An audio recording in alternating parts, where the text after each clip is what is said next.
ਇੱਕ ਓੰਕਾਰ ਸਤਿਨਾਮ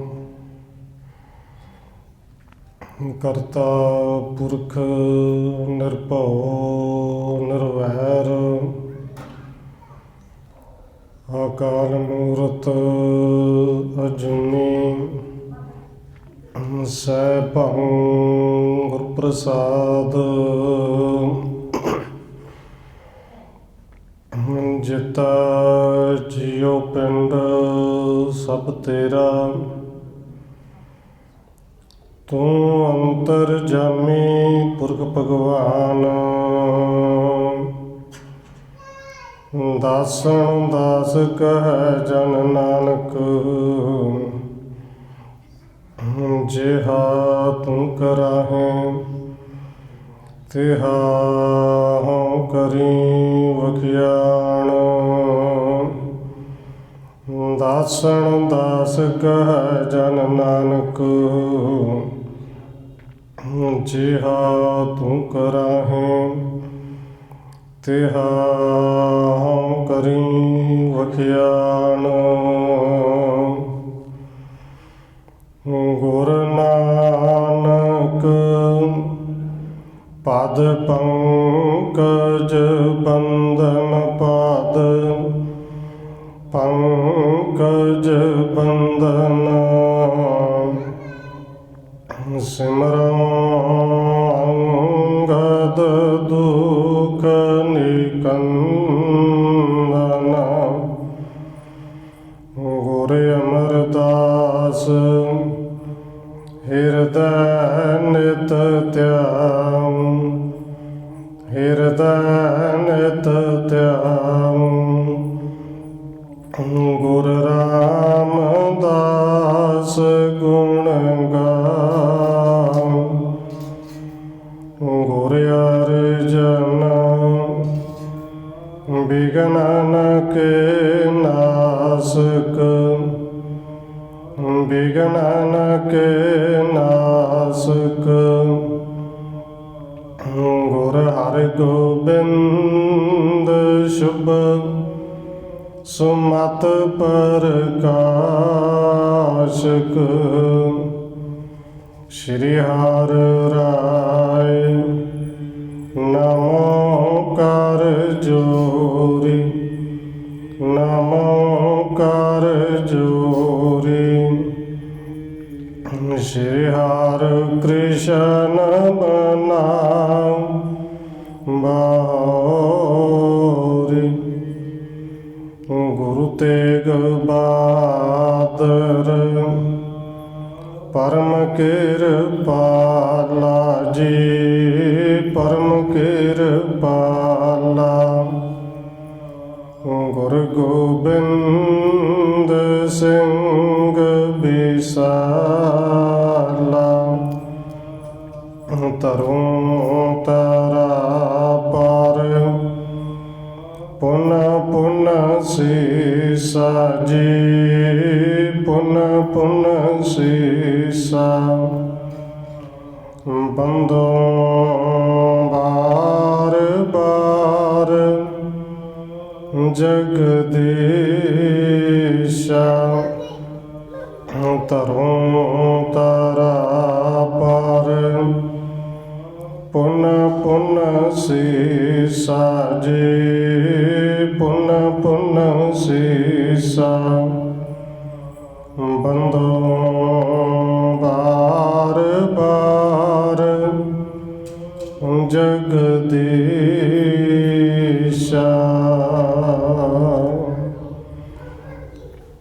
ਜਿਸ ਮਾਹਿ ਅੰਮ੍ਰਿਤ ਗਿਆਨ ਹੈ ਮਾਨਕ ਭਗਤ ਬੈਰਾਗ ਸ਼੍ਰੀ ਗੁਰੂ ਗ੍ਰੰਥ ਸਾਹਿਬ ਉਦਦ ਬੰਦੋ ਕਰ ਅਨੁਰਾਗ ਏਕ ਓੰਕਾਰਾ ਸਤਿਗੁਰੂ ਜਿਹ ਪ੍ਰਸਾਦ ਸਚ ਹੋਏ ਵਾਹਿਗੁਰੂ ਜੀ ਕੀ ਫਤਿਹ ਹੈ ਬਿਘਨ ਬਿਨਾਸਨ ਸੋਏ ਏਕ ਓੰਕਾਰਾ ਸਤਿਗੁਰੂ ਜੇ ਪ੍ਰਸਾਦ ਸਚ ਹੋਏ। ਵਾਹਿਗੁਰੂ ਜੀ ਕੀ ਫਤਿਹ ਹੈ। ਬਿਗਨ ਬਿਨਾਸਨ ਸੋਏ। ਵਾਹਿਗੁਰੂ ਜੀ ਸਤਨਾਮ ਕੋ ਸਿਮਰਨ ਸਾਰੇ। ਉਪਦੇਸ਼ੋ ਹੋਏ ਭਗਤ ਉਧਾਰੇ। ਨਰਨ ਹਜ਼ਾਰਨ ਕੋ ਕਲਿਆਣ। ਕਰੋ ਆਪ ਦੇ ਕਰ ਉਰ ਗਿਆਨ।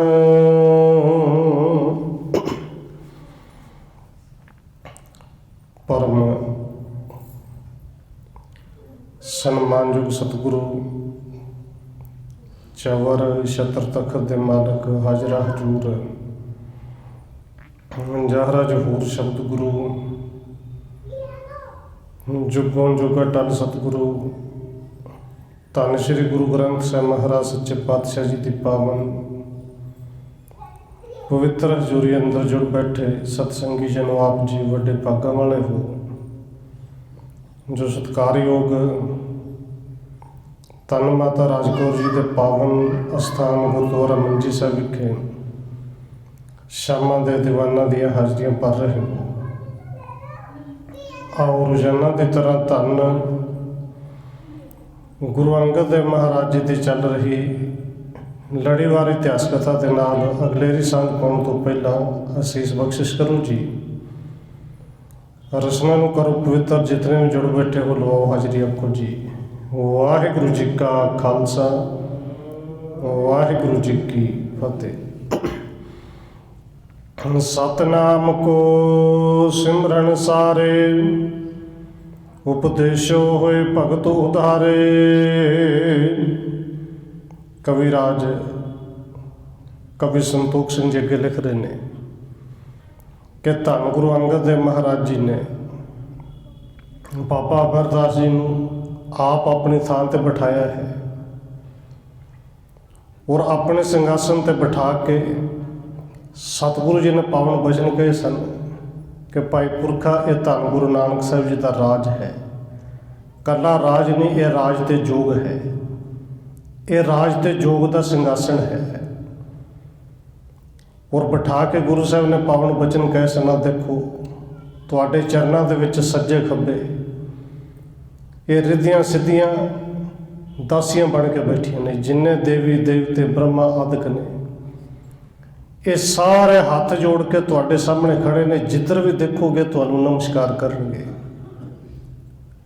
ਤੁਹਾਡੇ ਹੁਕਮ ਦੇ ਅੰਦਰ ਰਹਿਣਗੇ। ਤੁਸੀਂ ਇਸ਼ਾਰਾ ਕਰਨਾ ਹੈ, ਇਹਨਾਂ ਸਾਰਾ ਹੁਕਮ ਤੁਹਾਡਾ ਮੰਨਣਾ ਹੈ।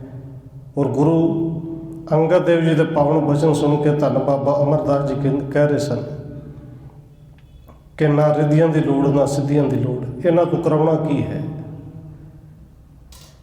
ਬਸ ਇੱਕੋ ਹੀ ਆਸ ਹੈ ਕਿ ਤੁਸੀਂ ਹਿਰਦੇ ਵਿੱਚ ਵਸੇ ਰਹੋ। ਹੁਣ ਗੁਰੂ ਸਾਹਿਬ ਜੀ ਅੱਗੇ ਕਿਰਪਾ ਕਰਕੇ ਬਚਨ ਬਿਲਾਸ ਕਰਦੇ ਹੋਏ ਕਹਿ ਰਹੇ ਨੇ ਕਿ ਅਮਰਦਾਸ ਜੀ ਤੁਸੀਂ ਚਾਹੋ ਚਾਹੇ ਨਾ ਚਾਹੋ, ਤੁਸੀਂ ਇਹਨਾਂ ਰਿੱਧੀਆਂ ਸਿੱਧੀਆਂ ਤੋਂ ਤਾਕਤਾਂ ਤੋਂ ਕੋਈ ਕੰਮ ਲਵੋ ਜਾਂ ਨਾ ਲਵੋ, ਪਰ ਇਹ ਤੁਹਾਡੇ ਚਰਨਾਂ ਦੇ ਵਿੱਚ ਹਰ ਵੇਲੇ ਹੱਥ ਜੋੜ ਕੇ ਹਾਜ਼ਰ ਰਹਿਣਗੀਆਂ। ਹੁਣ ਸਤਿਗੁਰੂ ਜੀ ਅੱਗੇ ਉਪਦੇਸ਼ ਕਰਕੇ ਇਹ ਪਾਵਨ ਬਚਨ ਕਹਿ ਰਹੇ ਨੇ। ਸਤਨਾਮ ਕੋ ਸਿਮਰਨ ਸਾਰੇ। ਉਪਦੇਸ਼ੋ ਹੋਏ ਭਗਤ ਉਧਾਰੇ। ਧੰਨ ਗੁਰੂ ਅੰਗਦ ਦੇਵ ਜੀ ਕਹਿੰਦੇ ਨੇ ਅਮਰਦਾਸ ਜੀ ਹੁਣ ਇਸ ਰਾਜਯੋਗ ਤੇ ਬੈਠ ਕੇ ਸਤਨਾਮ ਵਾਹਿਗੁਰੂ ਦਾ ਉਪਦੇਸ਼ ਸਭ ਨੂੰ ਦੇਣਾ ਹੈ। ਇਹ ਤਾਕਤਾਂ ਵੀ ਤੁਹਾਡੇ ਉਪਦੇਸ਼ ਵਾਸਤੇ, ਉਪਦੇਸ਼ ਨੂੰ ਲੈਣ ਵਾਸਤੇ ਆਈਆਂ ਨੇ। ਨਰਨ ਹਜ਼ਾਰਨ ਕੋ ਕਲਿਆਣ। ਕਰੋ ਆਪ ਦੇ ਕਰ ਉਰ ਗਿਆਨ। ਸਤਿਗੁਰੂ ਕਹਿੰਦੇ ਭਾਈ ਪੁਰਖਾ ਤੁਸੀਂ ਹਜ਼ਾਰਾਂ ਹੀ ਮਨੁੱਖਾਂ ਦਾ ਕਲਿਆਣ ਕਰਨਾ ਹੈ, ਭਲਾ ਕਰਨਾ ਹੈ। ਉਹਨਾਂ ਨੂੰ ਆਤਮ ਦਾ ਗਿਆਨ ਦੇਣਾ ਹੈ, ਬ੍ਰਹਮ ਦਾ ਗਿਆਨ ਦੇਣਾ ਹੈ। ਪ੍ਰੇਮ ਭਗਤ ਮੈਂ ਹੇਰ ਤੁਮਾਰੇ। ਬਸ ਹੈ ਉਦਈ ਸਮਰਿੱਧੀ ਸਾਰੀ। ਧੰਨ ਗੁਰੂ ਅੰਗਦ ਦੇਵ ਜੀ ਕਹਿੰਦੇ ਨੇ ਭਾਈ ਪੁਰਖਾ ਤੁਹਾਡੀ ਪ੍ਰੇਮਾ ਭਗਤੀ ਵੇਖ ਕੇ ਅੰਦਰ ਦਾ ਪਿਆਰ, ਅੰਦਰ ਦੀ ਇਹ ਲਗਨ ਸੇਵਾ ਵੇਖ ਕੇ ਮੈਂ ਤਾਂ ਤੁਹਾਡੇ ਪ੍ਰੇਮ ਦੇ ਵਸ ਵਿੱਚ ਹੋ ਗਿਆ, ਔਰ ਪ੍ਰੇਮ ਦੇ ਵਸ ਵਿੱਚ ਹੋ ਕੇ ਇਹ ਸਾਰੀਆਂ ਤਾਕਤਾਂ ਤੁਹਾਨੂੰ ਦਿੱਤੀਆਂ ਨੇ, ਔਰ ਇਹਨਾਂ ਨੂੰ ਬੁਲਾਉਣਾ ਨਹੀਂ ਪੈਂਦਾ। ਇਹ ਤੇ ਜਿੱਥੇ ਗੁਰੂ ਨਾਨਕ ਸਾਹਿਬ ਦੀ ਜੋਤ ਹੈ, ਇਹਨਾਂ ਨੂੰ ਉੱਥੇ ਆ ਹੀ ਜਾਣਾ ਹੈ। ਪੈਸੇ ਪੰਚ ਨਾਲੀਅਰ ਏਕ, ਲੈ ਬੁੱਢੇ ਤੇ ਜਲਦ ਬਵੇਕ। ਧੰਨ ਬਾਬਾ ਬੁੱਢਾ ਸਾਹਿਬ ਜੀ 5 ਪੈਸੇ ਨਾਰੀਅਲ ਉਹ ਲੈ ਕੇ ਆਏ ਨੇ। ਧੰਨ ਗੁਰੂ ਅੰਗਦ ਦੇਵ ਜੀ ਨੇ ਉਹ 5 ਪੈਸੇ ਨਾਰੀਅਲ ਆਪ ਆਪਣੇ ਹੱਥ ਦੇ ਵਿੱਚ ਫੜੇ ਨੇ, ਬਾਬਾ ਬੁੱਢਾ ਜੀ ਤੋਂ ਲਏ ਨੇ। ਠੰਡੇ ਪਏ ਪ੍ਰਦਰਸ਼ਨ ਦਿਨੀ, ਸ੍ਰੀ ਗੁਰ ਘਰ ਕੇ ਰੀਤ ਸੁਕੀਨੀ। ਜਿਹੜੇ ਗੁਰੂ ਘਰ ਦੇ ਰੀਤ ਸੀ, ਮਰਿਆਦਾ ਸੀ, ਗੁਰਤਾ ਗੱਦੀ ਦੇਣ ਵਾਲੀ, ਉਹ ਮਰਿਆਦਾ ਕੀਤੇ। ਧੰਨ ਗੁਰੂ ਅੰਗਦ ਦੇਵ ਜੀ ਹੱਥ ਜੋੜ ਕੇ ਸਾਹਮਣੇ ਖੜੇ ਹੋਏ। ਪੈਸੇ ਪੰਚ ਅਗਾਰੇ ਧਰੇ, ਝੋਲੀ ਮੈਨ ਲੇਰ ਧਰ ਖਰੇ। 5 ਪੈਸੇ ਨਾਰੀਅਲ ਅੱਗੇ ਰੱਖੇ ਨੇ। ਧੰਨ ਗੁਰੂ ਅੰਗਦ ਦੇਵ ਜੀ ਨੇ ਸ਼੍ਰੀ ਅਮਰਦਾਸ ਦੀਆਂ ਪਰਿਕਰਮਾ ਕੀਤੀਆਂ। ਪਰਿਕਰਮਾ ਕਰਕੇ ਫਿਰ ਆਪ ਨਮਸਕਾਰ ਕੀਤੀ। ਕਰ ਬੰਧਨ ਸਿੰਘਾਸਣ ਦੇਨਾ, ਸਭ ਸੋਭਾਗ ਉਚਾਰਨ ਕੀਨਾ। ਧੰਨ ਗੁਰੂ ਅੰਗਦ ਦੇਵ ਜੀ ਨੇ ਸਿੰਘਾਸਣ ਤੇ ਬਿਠਾਉਣ ਤੋਂ ਬਾਅਦ ਜਦੋਂ ਆਪ ਮੱਥਾ ਟੇਕਿਆ ਹੈ, ਔਰ ਮੱਥਾ ਟੇਕ ਕੇ ਸਤਿਗੁਰੂ ਧੰਨ ਗੁਰੂ ਅੰਗਦ ਦੇਵ ਜੀ ਨੇ ਫਿਰ ਸਾਰਿਆਂ ਨੂੰ ਪਾਵਨ ਬਚਨ ਕਹੇ। ਮੇਰੋ ਸਿੱਖ ਪੁੱਤਰ ਕੈ ਦਾਸ, ਅੰਤ ਸਮੈ ਜੋ ਚਾਹੇ ਮਮ ਪਾਸ। ਸਤਿਗੁਰੂ ਜੀ ਕਹਿੰਦੇ ਨੇ, ਭਾਈ ਸਿੱਖੋ, ਪੁੱਤਰੋ, ਸੇਵਕੋ, ਜਿੰਨੀ ਵੀ ਸੰਗਤ ਸਾਰਿਆਂ ਨੂੰ ਕਹਿੰਦੇ ਨੇ, ਭਾਈ ਜਿਹੜਾ ਇਹ ਚਾਹੁੰਦਾ ਹੈ ਕਿ ਅੰਤ ਸਮੇਂ ਮੇਰੇ ਨਿਕਟਤਾ ਚਾਹੁੰਦਾ ਹੈ, ਮੇਰੇ ਕੋਲ ਆਉਣਾ ਚਾਹੁੰਦਾ ਹੈ, ਮੇਰੇ ਨਾਲ ਜੁੜ ਕੇ ਰਹਿਣਾ ਚਾਹੁੰਦਾ ਹੈ, ਸੋ ਸਭ ਉਠੋ ਬੰਦਨਾ ਠਾਨੋ, ਨਹੀਂ ਅਪਰਬਿਦ ਮਨ ਮਹਿਆਨੋ। ਭਾਈ ਉਹ ਸਾਰੇ ਉਠੋ, ਧੰਨ ਗੁਰੂ ਅਮਰਦਾਸ ਜੀ ਨੂੰ ਨਮਸਕਾਰ ਕਰੋ, ਮੱਥਾ ਟੇਕੋ, ਤੇ ਮਨ ਦੇ ਵਿੱਚ ਕਿਸੇ ਵੀ ਤਰ੍ਹਾਂ ਦਾ ਕੋਈ ਫਰਕ ਨਹੀਂ ਲਿਆਉਣਾ, ਕਿਉਂਕਿ ਹੁਣ ਮੇਰਾ ਰੂਪ ਹੋ ਗਏ ਨੇ, ਮੇਰੇ ਤੇ ਇਹਨਾਂ ਦੇ ਵਿੱਚ ਫਰਕ ਕੋਈ ਨਹੀਂ। ਸੁਣ ਕਰ ਬੁੱਢਾ ਸਬਣ ਅਗਾਰੇ, ਖਰੋ ਹੋਏ ਪਗ ਬੰਧਨ ਧਾਰੇ। ਧੰਨ ਬਾਬਾ ਬੁੱਢਾ ਸਾਹਿਬ ਜੀ, ਜਿਨ੍ਹਾਂ ਨੇ ਆਪ ਆਪਣੇ ਹੱਥੀ ਧੰਨ ਗੁਰੂ ਅੰਗਦ ਦੇਵ ਜੀ ਨੂੰ ਤਿਲਕ ਲਾਇਆ। ਅੱਜ ਧੰਨ ਬਾਬਾ ਅਮਰਦਾਸ ਜੀ ਨੂੰ ਗੁਰਤਾ ਗੱਦੀ ਤੇ ਗੁਰੂ ਸਾਹਿਬ ਨੇ ਬਿਠਾਇਆ।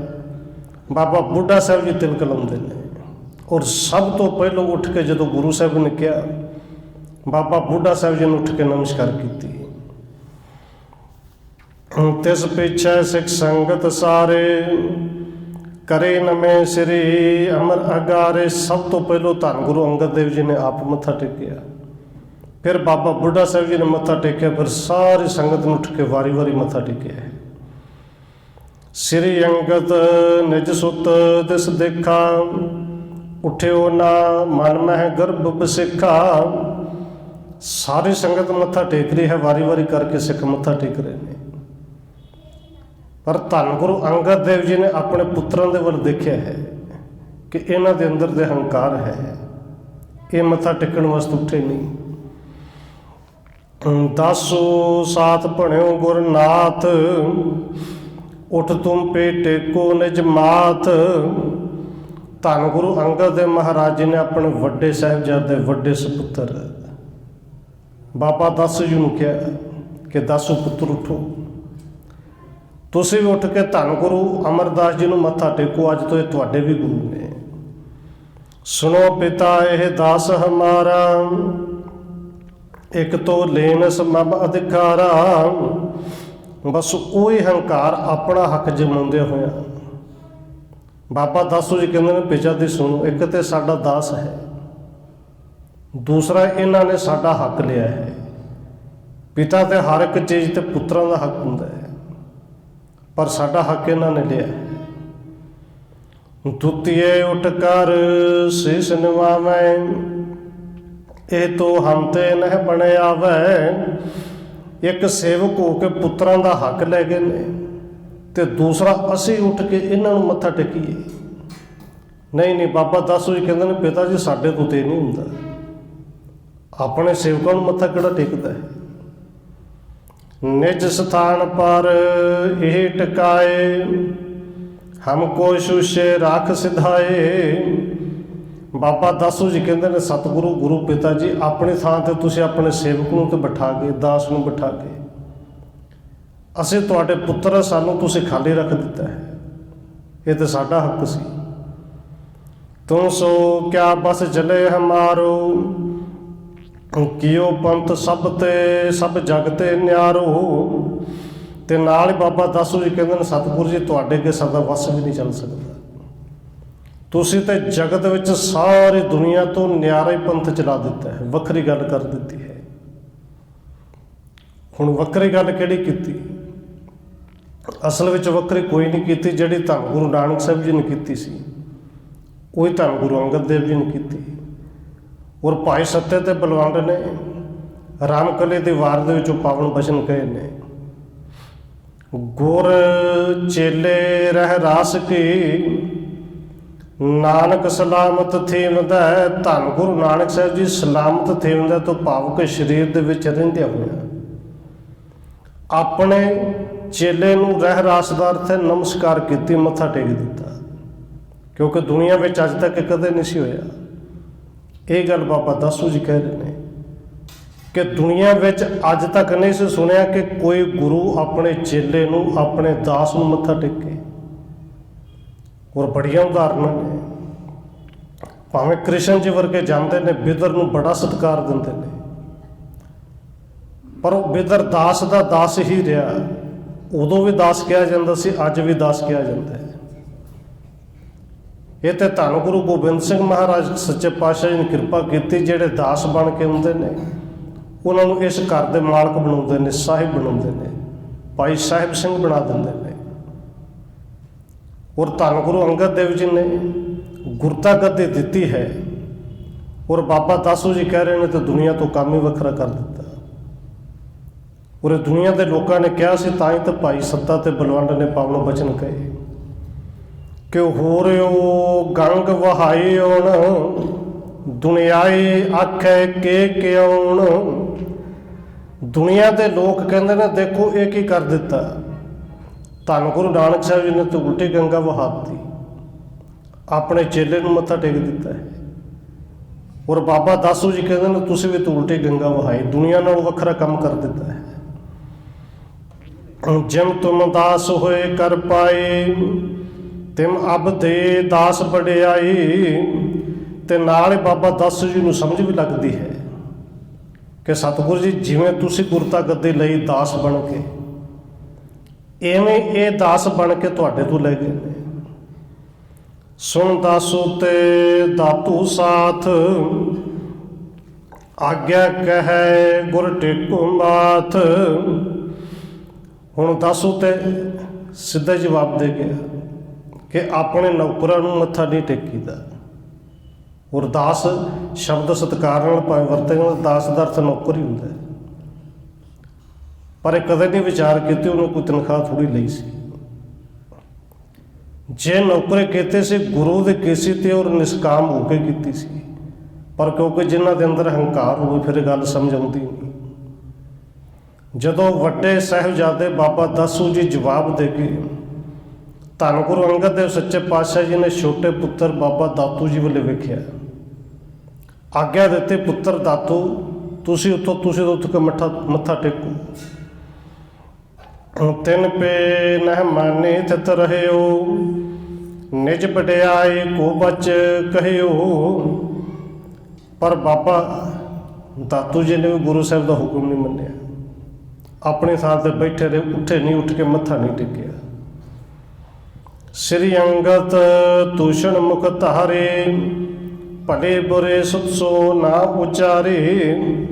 ਪਰ ਇੰਨਾ ਹੈ ਕਿ ਬਾਬਾ ਦਾਤੂ ਜੀ ਅੱਗੋਂ ਬੋਲੇ ਕੁਝ ਨਹੀਂ, ਨਾ ਹੀ ਹੁਕਮ ਮੰਨਿਆ, ਨਾ ਹੀ ਉੱਠੇ, ਨਾ ਹੀ ਮੱਥਾ ਟੇਕਿਆ, ਬੈਠੇ ਰਹੇ।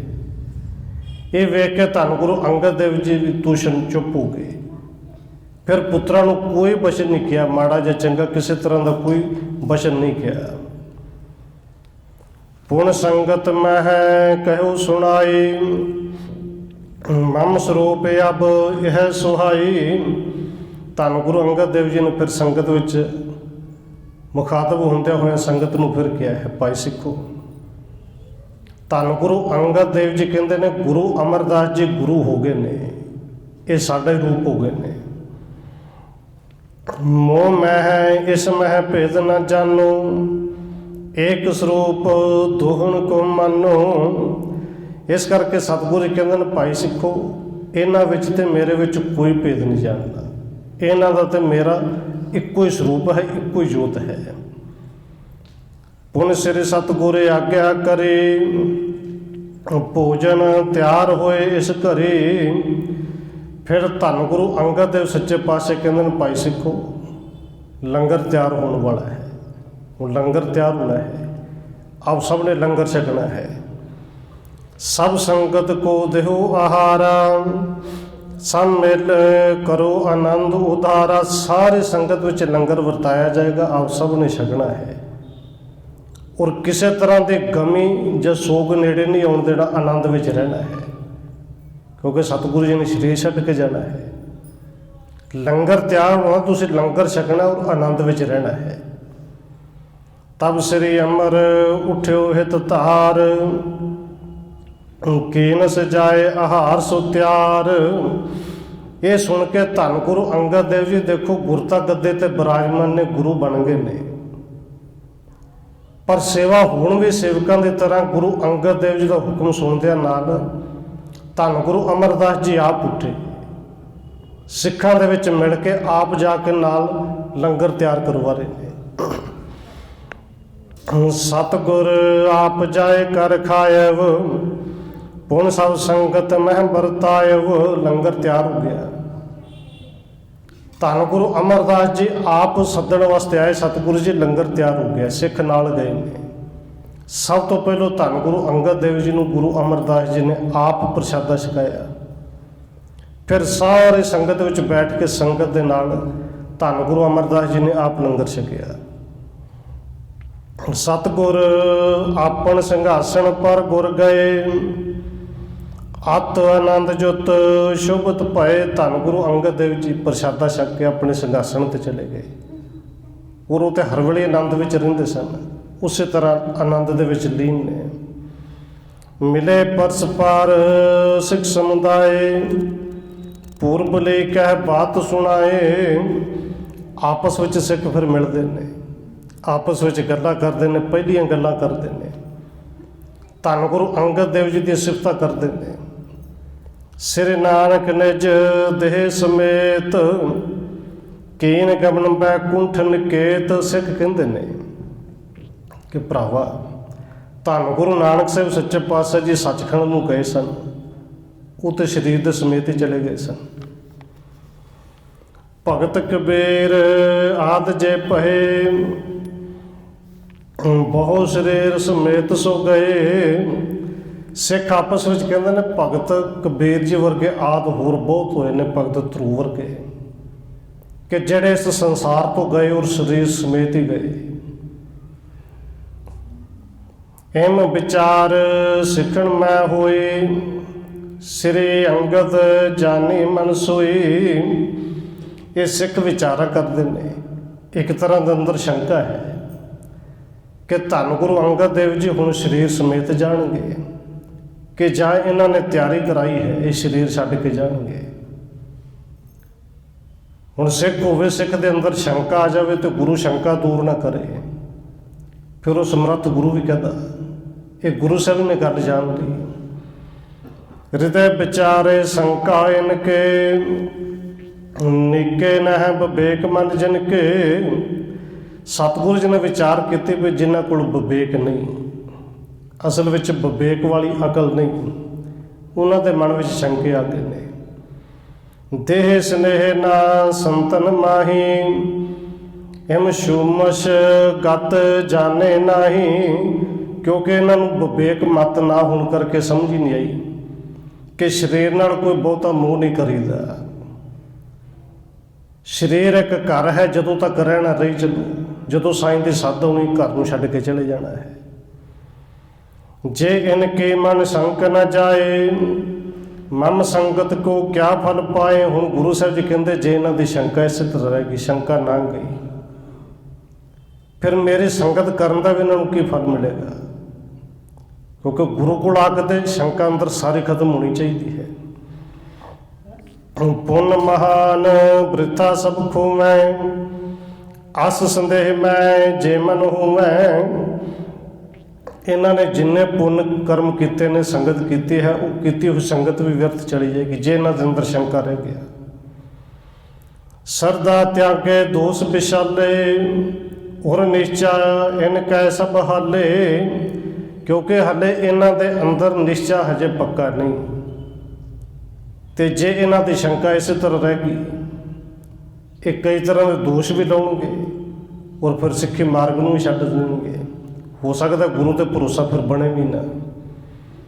ਇਮ ਸਿੱਖਣ ਪਰ ਕਰੁਣਾ ਠਾਨੀ ਅਦਭੁਤ ਲੀਲਾ ਰਚੀ ਮਹਾਨੇ। ਇਸ ਤਰ੍ਹਾਂ ਧੰਨ ਗੁਰੂ ਅੰਗਦ ਦੇਵ ਜੀ ਨੇ ਆਪਣੇ ਸਿੱਖਾਂ ਦਾ ਭਲਾ ਕਰਨ ਵਾਸਤੇ ਸਿੱਖਾਂ 'ਤੇ ਕਿਰਪਾ ਕੀਤੀ, ਤੇ ਉਹਨਾਂ ਉੱਤੇ ਜਿਨ੍ਹਾਂ ਦੇ ਅੰਦਰ ਇਹ ਸ਼ੰਕਾ ਸੀ ਕਿ ਧੰਨ ਗੁਰੂ ਅੰਗਦ ਦੇਵ ਜੀ ਇਹ ਸਰੀਰ ਛੱਡ ਕੇ ਜਾਣਗੇ ਕਿ ਜਾਂ ਸਰੀਰ ਸਮੇਤ ਹੀ ਜਾਣਗੇ, ਗੁਰੂ ਸਾਹਿਬ ਨੇ ਫਿਰ ਇੱਕ ਬੜੀ ਅਦਭੁਤ ਉੱਥੇ ਲੀਲਾ ਰਚੀ। ਭਏ ਅਲੋਪ ਸਿੰਘਾਸਣ ਪਰਤੇ ਹੁਤੇ ਸਮੇਪ ਨ ਕਹੂ ਨਿਹਰਤੇ। ਧੰਨ ਗੁਰੂ ਅੰਗਦ ਦੇਵ ਸੱਚੇ ਪਾਤਸ਼ਾਹ ਜੀ ਸਿੰਘਾਸਣ 'ਤੇ ਬੈਠੇ ਨੇ, ਜਿਨ੍ਹਾਂ ਦੇ ਅੰਦਰ ਸ਼ੰਕਾ ਉਹ ਸਾਹਮਣੇ ਬੈਠੇ ਨੇ, ਸੰਗਤ ਸਾਹਮਣੇ ਹੈ, ਔਰ ਧੰਨ ਗੁਰੂ ਅੰਗਦ ਦੇਵ ਜੀ ਸਿੰਘਾਸਣ 'ਤੇ ਬੈਠੇ ਬੈਠੇ ਅਲੋਪ ਹੋ ਗਏ। ਦੇਖ ਚਲਿੱਤਰ ਬਿਸਮਤ ਰਹੇ ਅਦਭੁਤ ਲੀਲਾ ਜਾਤ ਨ ਕਹੀ। ਇੰਨੀ ਅਦਭੁਤ ਹੈਰਾਨ ਕਰਨ ਵਾਲੀ ਲੀਲਾ ਸੀ ਕਿ ਜਿਹਨੂੰ ਬਿਆਨ ਹੀ ਨਹੀਂ ਕੀਤਾ ਜਾ ਸਕਦਾ। ਇਹ ਜਿਨ੍ਹਾਂ ਦੇ ਅੰਦਰ ਸ਼ੰਕਾ ਸੀ ਨਾ, ਵੇਖ ਕੇ ਬੜੇ ਹੈਰਾਨ ਹੋਏ। ਗੁਰੂ ਸਾਹਿਬ ਜੀ ਸਾਹਮਣੇ ਬੈਠੇ ਸਨ, ਪਰ ਕਿਸੇ ਨੂੰ ਸਮਝ ਨਹੀਂ ਆ ਰਹੀ ਕਿ ਗੁਰੂ ਸਾਹਿਬ ਜੀ ਕਿੱਧਰ ਚਲੇ ਗਏ, ਅਲੋਪ ਹੀ ਹੋ ਗਏ ਨੇ। ਚੌਂ ਤਿਸ ਬੋਲ ਉੱਠੇ ਸਿੱਖ ਸਾਰੇ ਤਨ ਜੁੱਤ ਗੁਰ ਬੈਕੁੰਠ ਸੁਧਾਰੇ। ਕਿਉਂਕਿ ਸਿੱਖਾਂ ਨੇ ਪਹਿਲੋਂ ਸੁਣਿਆ ਸੀ, ਦੇਖਿਆ ਸੀ ਧੰਨ ਗੁਰੂ ਨਾਨਕ ਦੇਵ ਜੀ ਸਰੀਰ ਸਮੇਤ ਚਲੇ ਗਏ ਸਨ, ਔਰ ਸਿੱਖਾਂ ਦੇ ਵਿੱਚ ਰੌਲਾ ਪੈ ਗਿਆ ਕਿ ਗੁਰੂ ਅੰਗਦ ਦੇਵ ਜੀ ਵੀ ਸਰੀਰ ਸਮੇਤ ਬੈਕੁੰਠ ਚਲੇ ਗਏ ਨੇ। ਉਹ ਕਿਸੇ ਨੂੰ ਕੁਝ ਕਹਿਣ ਤੋਂ ਬਿਨਾਂ ਹੀ ਚਲੇ ਗਏ ਨੇ। ਪਰਿਓ ਰੋਰ ਸੰਗਤ ਕੇ ਮਾਹੀ ਸਤਿਗੁਰੂ ਦਰਸ਼ਨ ਪ੍ਰਾਪਤ ਨਾਹੀ। ਇਹ ਸਾਰੀ ਸੰਗਤ ਵਿੱਚ ਰੌਲਾ ਪੈ ਗਿਆ ਕਿ ਗੁਰੂ ਸਾਹਿਬ ਜੀ ਨਜ਼ਰ ਨਹੀਂ ਆ ਰਹੇ, ਧੰਨ ਗੁਰੂ ਅੰਗਦ ਦੇਵ ਜੀ ਦੇ ਦਰਸ਼ਨ ਨਹੀਂ ਹੋ ਰਹੇ। ਲੰਗਰ ਵਿਖੇ ਸੇਵ ਸਭ ਕੇਰੇ ਕਰਤ ਹੁਤੇ ਸ਼੍ਰੀ ਅਮਰ ਵਡੇਰੇ। ਧੰਨ ਗੁਰੂ ਅਮਰਦਾਸ ਮਹਾਰਾਜ ਜੀ ਗੁਰੂ ਬਣਨ ਤੋਂ ਬਾਅਦ ਵੀ ਲੰਗਰ ਵਿੱਚ ਬੜੇ ਪ੍ਰੇਮ ਨਾਲ ਸੇਵਾ ਕਰ ਰਹੇ ਸਨ। ਸੁਣ ਕਰ ਚਲੇ ਆਏ ਤਤਕਾਲਾ ਪਰਿਓ ਸਿੰਘਾਸਣ ਹੀਨ ਕਿਰਪਾਲਾ। ਸ਼੍ਰੀ ਗੁਰੂ ਅਮਰਦਾਸ ਜੀ ਨੇ ਵੀ ਜਦੋਂ ਸੁਣਿਆ ਕਿ ਗੁਰੂ ਸਾਹਿਬ ਜੀ ਅਲੋਪ ਹੋ ਗਏ ਨੇ, ਦਰਸ਼ਨ ਨਹੀਂ ਹੋ ਰਹੇ, ਸੇਵਾ ਛੱਡ ਕੇ ਤਤਕਾਲ ਉਸ ਵੇਲੇ ਆਏ, ਆ ਕੇ ਦੇਖਿਆ ਸਿੰਘਾਸਣ ਖਾਲੀ ਪਿਆ ਹੈ। ਪਿਕ ਸ੍ਰੀ ਅੰਗਦ ਕੇ ਅਸ ਲੀਲਾ ਖਰੇ ਹੋਏ ਕਰ ਤਹਾਂ ਸੁਸ਼ੀਲਾ।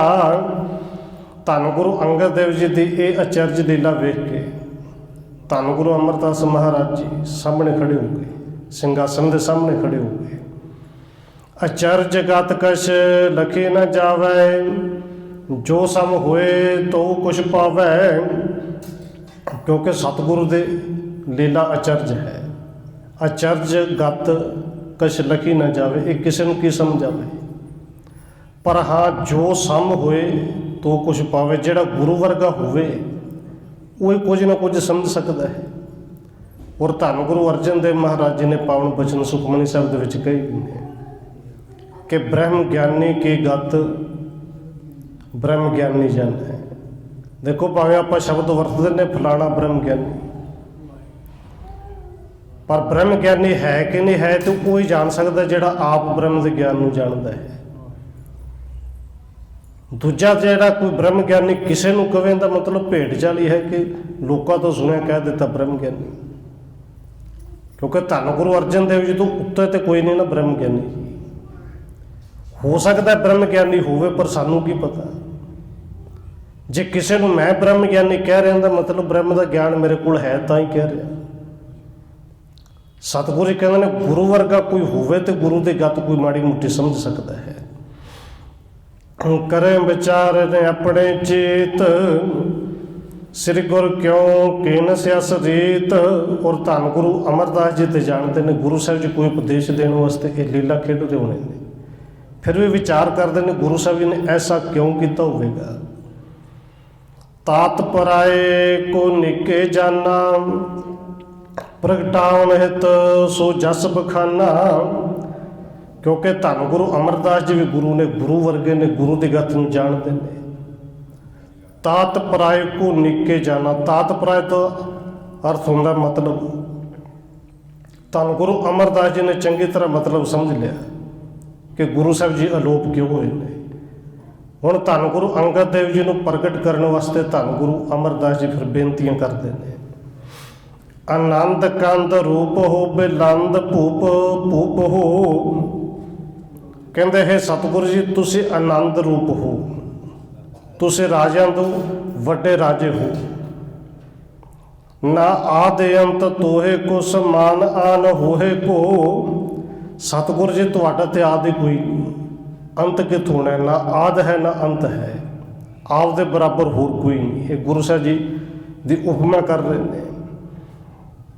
ਮੁਕੰਦ ਸੇਵਕਾਨ ਕੋ ਪ੍ਰਕਾਸ਼ ਚੰਦ ਭਾਣ ਕੋ।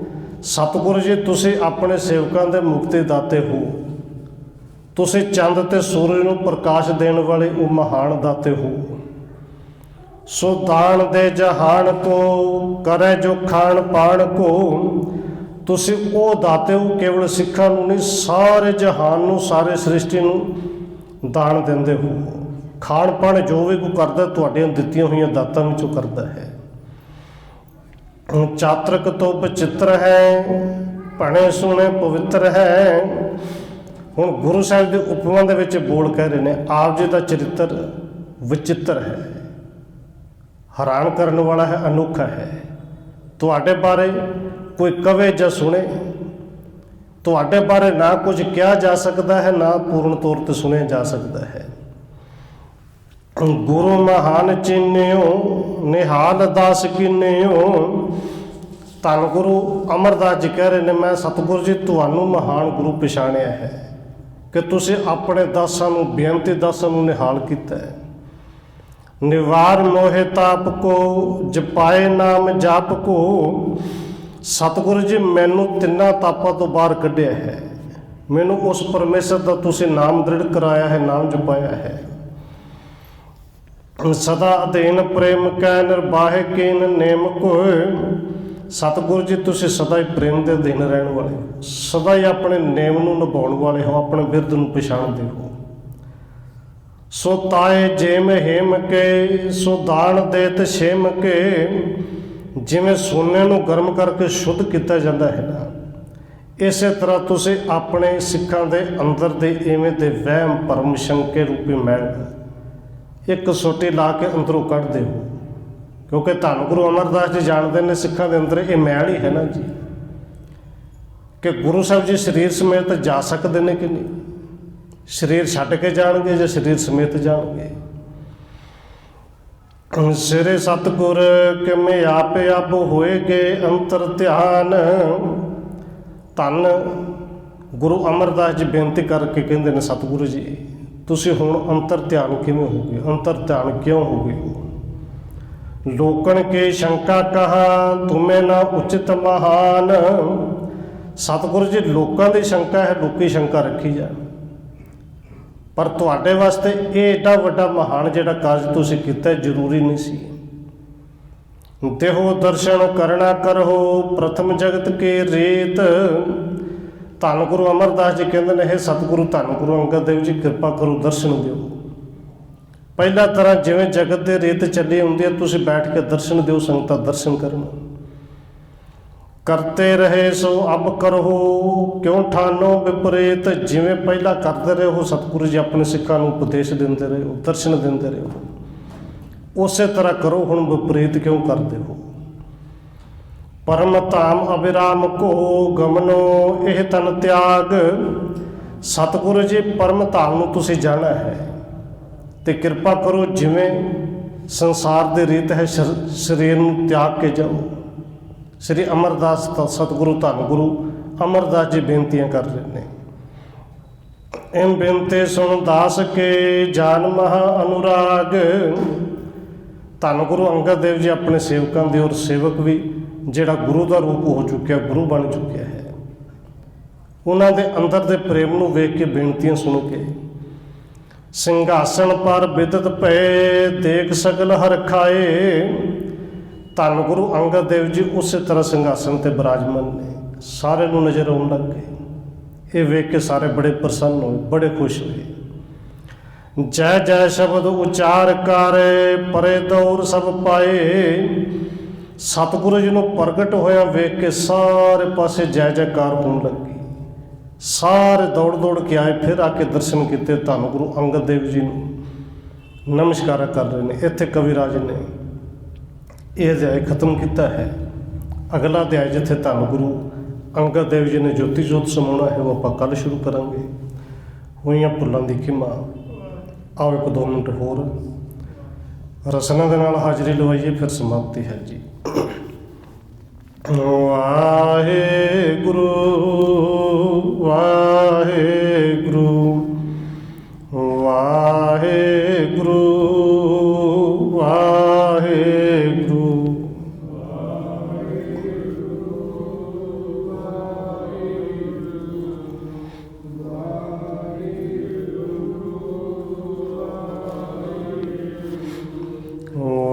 ਵਾਹਿਗੁਰੂ ਵਾਹਿਗੁਰੂ ਵਾਹਿਗੁਰੂ